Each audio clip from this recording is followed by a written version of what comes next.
ಎಲ್ಲರಿಗೂ ನಮಸ್ಕಾರ. Welcome back to Sangeetha blogs Kannada. Time ಬಂದು 4:30 ಆಗಿದೆ.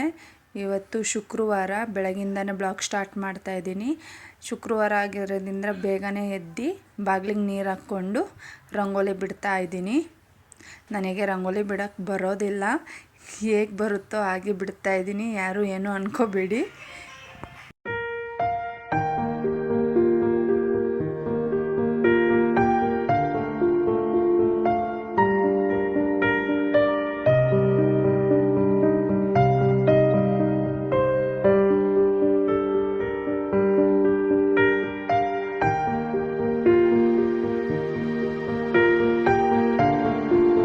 ರಂಗೋಲಿ ಎಲ್ಲ ಹಾಕಾದ್ಮೇಲೆ ಕಸ ಗುಡಿಸ್ಕೊಬಿಡೋಣ ಅಂತ ಹೇಳಿ ಬಂದೆ. ನೈಟೇ ಮನೆಯೆಲ್ಲ ಕ್ಲೀನ್ ಮಾಡಿ ಮಲಗಿರ್ತೀನಿ. ನೆನ್ನೆನೇ ಎಲ್ಲ ಕ್ಲೀನ್ ಮಾಡ್ಕೊಂಡಿದ್ದೆ. ಸಾಮಾನ್ಯವಾಗಿ ಮಕ್ಕಳಿರೋ ಮನೆ ಅಂದರೆ ಕಸ ಹಾಗೇ ಆಗುತ್ತೆ. ಅದರಲ್ಲೂ ನಮಗೆ 2 ಮಕ್ಕಳಿರೋದು. ಅವರು ಅದು ಇದು ತಿಂಡಿ ಎಲ್ಲ ಬಿಸಾಕಿರ್ತಾರೆ. ಅದಕ್ಕೆ ಇನ್ನೊಂದು ಸತಿ ನೀಟಿಗೆ ಕಸ ಗುಡಿಸ್ಬಿಟ್ಟು ನೆಲ ಒರೆಸ್ಕೊಳ್ಳೋಣ ಅಂತ ಹೇಳಿ ನೆಲ ಎಲ್ಲ ಒರೆಸ್ಕೊತಾ ಇದ್ದೀನಿ. ಎಲ್ಲ ಒರೆಸ್ಕೊಂಡಾಯ್ತು, ಸ್ನಾನ ಮಾಡ್ಕೊಂಡು ಬಂದುಬಿಡೋಣ ಅಂತ ಹೇಳಿ ಹೋಗ್ತಾ ಇದ್ದೀನಿ. ಸ್ನಾನ ಮುಗಿಸ್ಕೊಂಡು ಬಂದೆ. ನನ್ನ ಮಗಳು ಬೇಗನೆ ಎದ್ದೋಳ್ಬಿಡ್ತಾಳೆ. ಅದಕ್ಕೆ ಬೇಗ ಎಲ್ಲ ಕೆಲಸಗಳ್ನ ಮಾಡ್ಕೊಬಿಡೋಣ ಅಂತ ಹೇಳಿ ಮಾಡ್ಕೊತಾ ಇದ್ದೀನಿ. ನೆನ್ನೆ ನೈಟೇ ದೇವ್ರ ಮನೆ ಎಲ್ಲ ಕ್ಲೀನ್ ಮಾಡಿ ಇಟ್ಕೊಂಡಿದ್ದೆ. ಕಳಸನೆಲ್ಲ ನೆನ್ನೆ ನೈಟೇ ಎಲ್ಲ ನೀಟಿಗೆ ತೊಳೆದು ಎಲ್ಲ ಎತ್ತಿಟ್ಕೊಂಡಿದ್ದೆ. ಶುಕ್ರವಾರ ದಿನ ಕಳಸ ಎತ್ತಬಾರ್ದು ಅಂತ ಹೇಳ್ತಾರೆ, ಅದು ಮನೆಗೆ ಒಳ್ಳೆಯದಲ್ಲ. ಹಂಗಾಗಿ ನೆನ್ನೆ ಗುರುವಾರ ಇರೋದ್ರಿಂದ ನೆನ್ನೆನೇ ಎಲ್ಲ ಕ್ಲೀನ್ ಮಾಡಿ ಎತ್ತಿಟ್ಕೊಂಡಿದ್ದೆ. ಹೂವು ಎಲ್ಲ ಹಾಕಿ ರೆಡಿ ಮಾಡ್ಕೊತಾ ಇದ್ದೀನಿ. ಶುಕ್ರವಾರ ಅಂದ್ರೇ ನನಗೆ ಸ್ವಲ್ಪ ಗಡಿಬಿಡಿ ಆಗುತ್ತೆ, ಏನು ಮಾಡೋದು ಏನು ಬಿಡೋದು ಅಂತ ಹೇಳಿ. ನಮ್ಮ ಮಗಳಿಗೆ ಸ್ಕೂಲಿಗೆ ರೆಡಿ ಮಾಡಬೇಕು, ತಿಂಡಿ ಮಾಡ್ಕೋಬೇಕು, ಎಲ್ಲ ಬೇಗ ಮುಗಿಸ್ಕೊಳ್ಳೋಣ ಅಂತ ಅಂದ್ರೂ ಲೇಟಾಗೇ ಹೋಗುತ್ತೆ. ಟೈಮ್ ಹೋಗೋದೇ ಗೊತ್ತಾಗೋಲ್ಲ. ಎಷ್ಟು ಬೇಗ ಎದ್ದು ಎಲ್ಲ ಮಾಡಿಕೊಂಡ್ರೂ ಟೈಮ್ ಆಗೇ ಹೋಗುತ್ತೆ. ಪೂಜೆ ಮಾಡ್ಕೊಬಿಡೋಣ ಅಂತ ಹೇಳಿ ಇವಾಗ ರೆಡಿ ಆಗ್ತಾ ಇದ್ದೀನಿ. ಪೂಜೆ ಮುಗಿಸ್ಕೊಬಿಟ್ರೆ ತಿಂಡಿ ಮಾಡ್ಕೋಬೋದು ಬೇಗ ಅಂತ ಹೇಳಿ.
ಪೂಜೆ ಎಲ್ಲ ಮುಗಿಸ್ಕೊಂಡಿದ್ದಾಯಿತು. ಇವತ್ತು ತಿಂಡಿಗೆ ಗೀ ರೈಸು ಮತ್ತು ಕಾಬೂಲ್ ಕಡಲೆ ಸಾಗು ಮಾಡೋಣ ಅಂತ ಹೇಳಿ ನೈಟೇ ಕಾಬೂಲ್ ಕಡಲೆ ನೆನೆಸಿಕ್ಕಿದ್ದೆ. ಮತ್ತು ಉಪ್ಪು ಮನೆಯಲ್ಲಿ ಖಾಲಿ ಆಗಿತ್ತು, ಹಂಗಾಗಿ ಪಿಂಗಾಣಿ ಜಾರನ್ನು ನೈಟೇ ವಾಶ್ ಮಾಡಿ ಎಲ್ಲ ಎತ್ತಿಕೊಂಡಿದ್ದೆ. ನೈಟೇ ಪಾತ್ರೆ ಎಲ್ಲ ವಾಶ್ ಮಾಡಿಬಿಟ್ಟೆ ಮಲ್ಕೊತೀನಿ ನಾನು. ಈಗ ಉಪ್ಪು ಫಿಲ್ ಮಾಡ್ಕೊಬಿಡೋಣ ಅಂತ ಹೇಳಿ ಫಿಲ್ ಮಾಡ್ಕೊತಾ ಇದ್ದೀನಿ. ಉಪ್ಪನ್ನ ಪಿಂಗಾಣಿ ಜಾರಲ್ಲಿ ಹಾಕಿ ಇಡೋದ್ರಿಂದ ಮನೆಗೆ ಒಳ್ಳೆಯದಾಗುತ್ತೆ ಅಂತ ಹೇಳ್ತಾರೆ. ಅದಕ್ಕೆ ಪಿಂಗಾಣಿಲಿ ಹಾಕಿ ಇಡ್ತಾ ಇದ್ದೀನಿ. ಈಗ ಕಾಬೂಲ್ ಕಡಲೆನ ನೆನೆಸಿಕ್ಕಿದ್ನಲ್ವ, ಅದು ಸಾಗು ಮಾಡೋಕ್ಕೆ ಈಗ ಕುಕ್ಕರಿಗೆ ಹಾಕಿ ಬೇಯಿಸ್ಕೊಳ್ಳೋಣ ಅಂತ ಹೇಳಿ ಕುಕ್ಕರಿಗೆ ಹಾಕ್ಕೊಳ್ತಾ ಇದ್ದೀನಿ. ನಾನು ಒಂದು ಕಪ್ಪಷ್ಟು ಕಾಬೂಲ್ ಕಡಲೆನ ನೆನೆಸಿಕ್ಕಿದ್ದೆ ನೈಟೇ. ಅದಕ್ಕೆ ನೀರು ಹಾಕ್ಕೊಳ್ತಾ ಇದ್ದೀನಿ. 1 ಬೌಲಷ್ಟು ನೀರು ಸಾಕಾಗುತ್ತೆ. 1 ಬೌಲ್ ಕಾಬೂಲ್ ಕಡಲೆಗೆ 1 ಬೌಲಷ್ಟು ನೀರು ಸಾಕಾಗುತ್ತೆ. ಅದಕ್ಕೆ ಸ್ವಲ್ಪ ರುಚಿಗೆ ತಕ್ಕಷ್ಟು ಉಪ್ಪು ಹಾಕ್ಕೊಳ್ತಾ ಇದ್ದೀನಿ. ನೋಡ್ಕೊಂಡು ಹಾಕ್ಕೊಳ್ಳಿ ಉಪ್ಪು, ಮತ್ತು ಮಸಾಲೆಗೂ ಹಾಕ್ಕೋಬೇಕು. ಹಾಗಾಗಿ ಈಗ ಲಿಡ್ ಕ್ಲೋಸ್ ಮಾಡಿ ಗ್ಯಾಸ್ ಹಚ್ಚಿ ಇಡ್ತಾ ಇದ್ದೀನಿ. ಈಗ ನಮ್ಮ ಹಸ್ಬೆಂಡು ಕೂಡ ಎದ್ದಿದ್ದಾರೆ. ಅವರು ಇವತ್ತು ಸ್ವಲ್ಪ ಬೇಗನೆ ಎದ್ದಿದ್ದಾರೆ. ಅದಕ್ಕೆ ಸ್ವಲ್ಪ ಟೀ ಮಾಡ್ಕೊಂಡ್ಬಿಡೋಣ ಅಂತ ಹೇಳಿ ಟೀ ಮಾಡಿ ಕೊಡ್ತಾಯಿದ್ದೀನಿ ಅವ್ರಿಗೂ.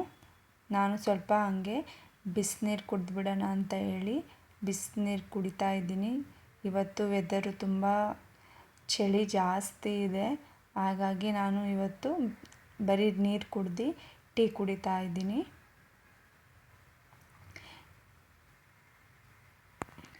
ಈಗ ಗೀ ರೈಸ್ ಹೇಗೆ ಮಾಡೋದು ಅಂತ ನೋಡ್ಕೊಳ್ಳೋಣ ಬನ್ನಿ.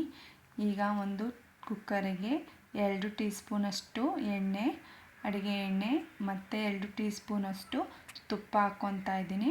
ಆಮೇಲೆ ಚಕ್ಕೆ, ಲವಂಗ, ಸೋಂಪು, ಏಲಕ್ಕಿ, ಪಲಾವ್ ಎಲೆ, ಮರಾಠಿ ಮೊಗ್ಗು ಎಲ್ಲ ಹಾಕ್ಕೊಂಡು ಸ್ವಲ್ಪ ಫ್ರೈ ಮಾಡ್ಕೊತಾ ಇದ್ದೀನಿ. ನಂತರ ಒಂದು ದೊಡ್ಡ ಗಾತ್ರದ್ದು ಈರುಳ್ಳಿ ಚಿಕ್ಕದಾಗಿ ಹೆಚ್ಚಿಟ್ಕೊಂಡಿರೋಂಥದ್ದು ಅದು ಹಾಕ್ಕೊಂಡು ಫ್ರೈ ಮಾಡ್ಕೊತಾ ಇದ್ದೀನಿ. ಅದು ಬ್ರೌನಿಷ್ ಕಲರ್ ಆಗಬೇಕು, ಕಲರ್ ಚೇಂಜ್ ಆಗೋವರೆಗೂ ಫ್ರೈ ಮಾಡ್ಕೊಳ್ಳಿ. ನಂತರ ಹಸಿಮೆಣ್ಸಿಕಾಯಿ ಒಂದು 4ರಿಂದ 5 ಹಸಿಮೆಣ್ಸಿಕಾಯಿ ತಗೊಂಡಿದ್ದೀನಿ, ಅದನ್ನು ಹಾಕ್ಕೊತಾ ಇದ್ದೀನಿ. ಶುಂಠಿ ಬೆಳ್ಳುಳ್ಳಿ ಪೇಸ್ಟು ಮತ್ತು ಪುದೀನ ಎಲೆಗಳು ಸ್ವಲ್ಪ. ಶುಂಠಿ ಬೆಳ್ಳುಳ್ಳಿ ಪೇಸ್ಟು 2 ಟೇಬಲ್ ಸ್ಪೂನಷ್ಟು ಹಾಕ್ಕೊಂಡಿದ್ದೀನಿ. ಶುಂಠಿ ಬೆಳ್ಳುಳ್ಳಿ ಪೇಸ್ಟು ಹಸಿ ವಾಸನೆ ಹೋಗೋವರೆಗೂ ಫ್ರೈ ಮಾಡ್ಕೊತಾ ಇದ್ದೀನಿ. ಹಸಿ ವಾಸನೆ ಹೋಗಬೇಕು, ಅಲ್ಲಿವರೆಗೂ ಫ್ರೈ ಮಾಡ್ಕೊಳ್ಳಿ. ನಂತರ ಅದಕ್ಕೆ ನೈಟೆಲ್ಲ ನೆನೆಸಿಕ್ಕಿರೋ ಒಣ ಬಟಾಣಿ ನೀರಲ್ಲಿ ನೆನೆಸಿಕ್ಕಿದ್ದೆ ನೈಟೆ, ಅದನ್ನು 1 ಕಪ್ಪಷ್ಟು ಹಾಕ್ಕೊತಾ ಇದ್ದೀನಿ. ಅದನ್ನು ಸ್ವಲ್ಪ ಫ್ರೈ ಮಾಡ್ಕೊತಾ ಇದ್ದೀನಿ. ಗೀ ರೈಸಿಗೆ ಹಸಿ ಬಟಾಣಿ ಅಷ್ಟೊಂದು ಚೆನ್ನಾಗಿ ಇರೋದಿಲ್ಲ, ಒಣ ಬಟಾಣಿನೇ ನೈಟ್ ನೆನೆಸಿ ಹಾಕ್ಕೊಳೋದ್ರಿಂದ ಟೇಸ್ಟು ರುಚಿಯಾಗಿಯೇ ಬರುತ್ತೆ. ಅದನ್ನು ಸ್ವಲ್ಪ ಫ್ರೈ ಮಾಡ್ಕೊತಾ ಇದ್ದೀನಿ.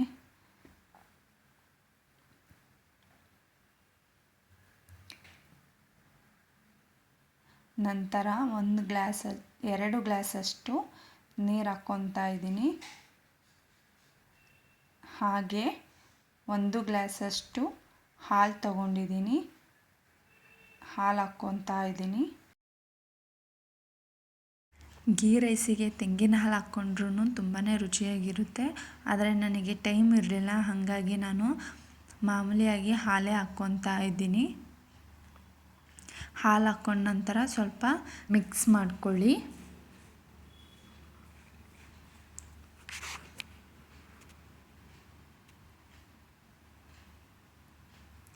ಹಾಗೆ ಈಗ ತೊಳೆದಿಕ್ಕಿರೋಂಥ ಅಕ್ಕಿ ಹಾಕ್ಕೊತಾ ಇದ್ದೀನಿ.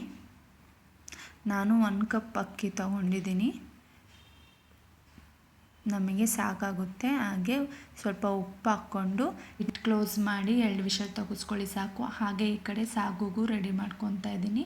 ಏನೇನು ಬೇಕು ನೋಡ್ಕೊಳ್ಳೋಣ. ಒಂದು ಮಿಕ್ಸಿ ಜಾರಿಗೆ 1 ಈರುಳ್ಳಿ ಮತ್ತು 1 ಟೊಮೆಟೊ ಮತ್ತು ಪುದೀನ, ಕೊತ್ತಂಬರಿ ಸೊಪ್ಪು, ಒಂದು 6 ಎಳಕ್ಳಷ್ಟು ಬೆಳ್ಳುಳ್ಳಿ, 1 ಇಂಚಷ್ಟು ಶುಂಠಿ, ಫಸ್ಟೇ ಹಾಕಿರೋಂಥ ಗೋಡಂಬಿ. ಈ ಸಾಗುಗೆ ಗೋಡಂಬಿನೇ ರುಚಿ ಜಾಸ್ತಿ ಕೊಡುತ್ತೆ, ಗೋಡಂಬಿ ಹಾಕೋದ್ರಿಂದ ತುಂಬ ರುಚಿಯಾಗಿ ಇರುತ್ತೆ. ಸ್ವಲ್ಪ ನೀರು ಹಾಕ್ಕೊಂಡು ರುಬ್ಕೊತಾ ಇದ್ದೀನಿ. ಈ ಕನ್ಸಿಸ್ಟೆನ್ಸಿ ರುಬ್ಕೊಂಡ್ರೆ ಸಾಕು. ಇಷ್ಟು ಪೇಸ್ಟ್ ಆಗಿದ್ದರೆ ಮಾಡೋದು ಹೇಗಂತ ನೋಡೋಣ ಬನ್ನಿ. ಒಂದು ಬಾಣಲಿಗೆ ಒಂದು 4ರಿಂದ 5 ಟೇಬಲ್ ಸ್ಪೂನಷ್ಟು ಎಣ್ಣೆ ಹಾಕ್ಕೊಂಡು ಸ್ವಲ್ಪ ಸಾಸಿವೆ, ಸ್ವಲ್ಪ ಜೀರಿಗೆ ಹಾಕ್ಕೊಂಡು ಸ್ವಲ್ಪ ಕಸ್ತೂರಿ ಮೆಥಿನೂ ಹಾಕ್ಕೊತಾ ಇದ್ದೀನಿ. ಅದ ನಂತರ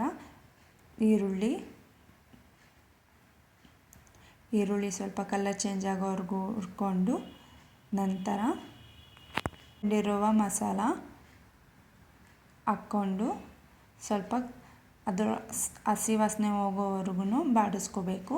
ಹಾಗೆ ರುಚಿಗೆ ತಕ್ಕಷ್ಟು ಉಪ್ಪು ಹಾಕ್ಕೊಂಡು ಹಾಗೆ ಬಾಡಿಸ್ಕೋಬೇಕು. ನಂತರ ಆವಾಗಲೇ ಬೇಯಿಸಿಟ್ಕೊಂಡಿರೋ ಕಾಬೂಲ್ ಕಡಲೆನ ಸೇರಿಸ್ಕೊತಾ ಇದ್ದೀನಿ. ಸೇರಿಸ್ಕೊಂಡು ಹಾಗೆ ಬಾಡಿಸ್ಕೋಬೇಕು. ಹಾಗೆ ಸ್ವಲ್ಪ 2 ಟೇಬಲ್ ಸ್ಪೂನಷ್ಟು ಖಾರದ ಪುಡಿ ಹಾಕ್ಕೊತಾ ಇದ್ದೀನಿ. ಹಾಕ್ಕೊಂಡು ಫ್ರೈ ಮಾಡ್ಕೊತಾ ಇದ್ದೀನಿ. ಹಾಗೆ 1 ಟೇಬಲ್ ಸ್ಪೂನಷ್ಟು ಗರಂ ಮಸಾಲ ಹಾಕ್ಕೊಂಡು ಮತ್ತೆ ಸ್ವಲ್ಪ ನೀರು ಹಾಕ್ಕೊತಾ ಇದ್ದೀನಿ. ಮಿಕ್ಸಿ ಜಾರನ್ನೇ ತೊಳ್ಕೊಂಡು ನೀರು ಹಾಕ್ಕೊತಾ ಇದ್ದೀನಿ. ಹಾಕ್ಕೊಂಡು ಲಿಡ್ ಕ್ಲೋಸ್ ಮಾಡಿ ನನ್ನ ಮಗಳಿಗೆ ರೆಡಿ ಮಾಡೋಕ್ಕೆ ಹೋಗ್ತಾ ಇದ್ದೀನಿ. ಅವಳಿಗೂ ಸ್ಕೂಲಿಗೆ ಟೈಮ್ ಆಯಿತು. ಹಂಗಾಗಿ ಬೆಳಗ್ಗೆ ಎಷ್ಟು ಬೇಗ ಎದ್ರೂ ಟೈಮ್ ಸಾಕಾಗೋದೇ ಇಲ್ಲ. ಎಷ್ಟು ಬೇಗ ಟೈಮ್ ಹೋಗ್ಬಿಡುತ್ತೆ ಅಂತಲೇ ಗೊತ್ತಾಗೋಲ್ಲ. ಆಗಲೇ ಟೈಮ್ ಆಗೋಗ್ಬಿಟ್ಟಿದೆ. ಅವಳಿಗೂ ತಲೆ ಬಾಚಿ ರೆಡಿ ಮಾಡೋಣ ಅಂತ ಹೇಳಿ ಮಾಡ್ತಾಯಿದ್ದೀನಿ. ಈ ಕಡೆ ನಮ್ಮ ಚಿಕ್ಕ ಮಗಳು ನನ್ನ ಜಡೆನಿಟ್ಕೊಂಡು ಎಳಿತಾ ಇದ್ದಾಳೆ. ಈಗ ನಮ್ಮ ಹಸ್ಬೆಂಡ್ ಅವಳನ್ನ ಎತ್ಕೊಂಡು ಸ್ವಲ್ಪ ಅವಳನ್ನ ಆಟಾಡ್ಸೋಕ್ಕೆ ಹೇಳ್ತಾಯಿದ್ದೀನಿ. ಆಟಾಡಿಸಿ ಅವಳನ್ನ ಅಂತ ಹೇಳಿ ಇವಳಿಗೂ ಸ್ವಲ್ಪ ಜಡೆ ಬಾಚಿಬಿಟ್ಟು ಸ್ಕೂಲಿಗೆ ಕಳಿಸೋಣ ಅಂತ ಹೇಳಿ ರೆಡಿ ಮಾಡ್ತಾಯಿದ್ದೀನಿ.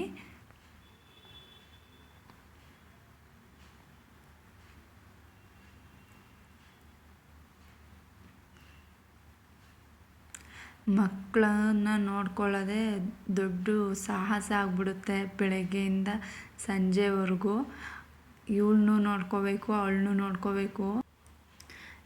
ನನ್ನ ಚಿಕ್ಕ ಮಗಳನ್ನ ನಾನು ಎತ್ಕೊಂಡಿಲ್ಲ ಅಂತೇಳಿ ಅಳ್ತಾ ಇದ್ದಾಳೆ.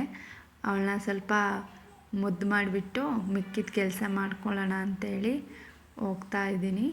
ಇವಾಗ ನಮ್ಮ ಹಸ್ಬೆಂಡ್ಗೆ ಆಫೀಸ್ಗೆ ಟೈಮ್ ಆಗಿದೆ ಆಲ್ರೆಡಿ. ಹಾಗಾಗಿ ಇವಾಗ ಅವರಿಗೆ ತಿಂಡಿ ಹಾಕ್ಕೊಡೋಣ ಅಂತ ಹೇಳಿ ಹೋಗ್ತಾ ಇದ್ದೀನಿ.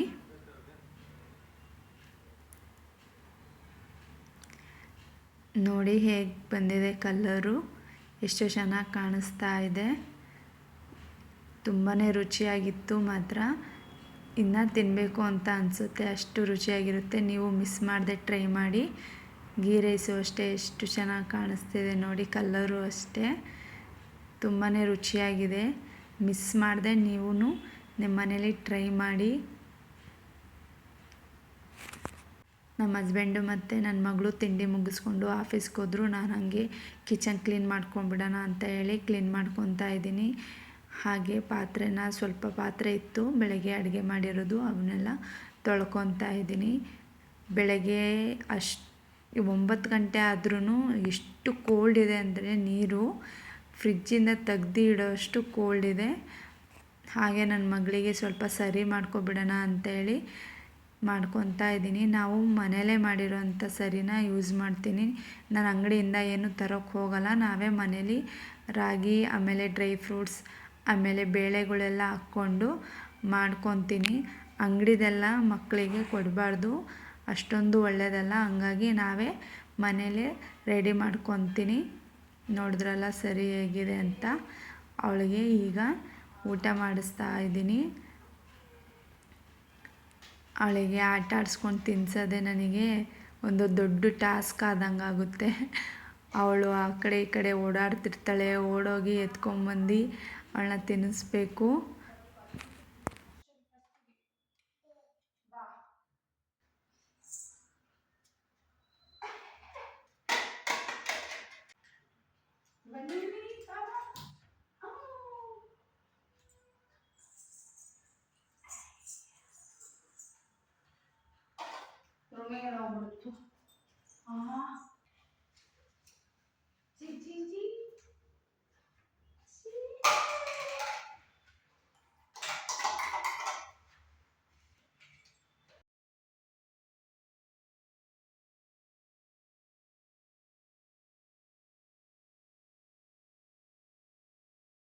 ನನಗೆ ಅವಳಿಗೆ ಊಟ ಮಾಡಿಸೋದೇ ಒಂದು ದೊಡ್ಡ ಟಾಸ್ಕು.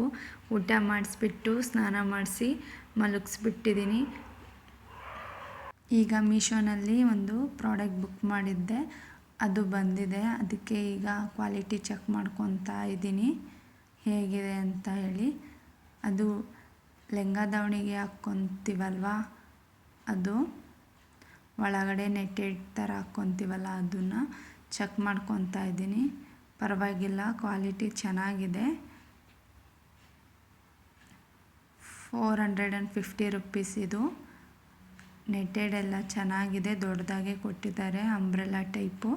ಹಾಗೆ ಈಗ ಟಾಪ್ ಸ್ಟಿಚ್ ಮಾಡ್ಕೊಳ್ಳೋಣ ಅಂತ ಹೇಳಿ ಟಾಪ್ ಸ್ಟಿಚ್ ಮಾಡ್ತಾಯಿದ್ದೀನಿ. ನಮ್ಮನೆ ಕೆಳಗಡೆ ಆಂಟಿ ಕೊಟ್ಟೋಗಿದ್ರು, ಅವ್ರದ್ದು ಸ್ಟಿಚ್ ಮಾಡ್ತಾಯಿದ್ದೀನಿ. ನೋಡಿದ್ರಲ್ಲ ಫ್ರೆಂಡ್ಸ್, ಇವತ್ತಿನ ಬ್ಲಾಗ್ ಇಷ್ಟೇ.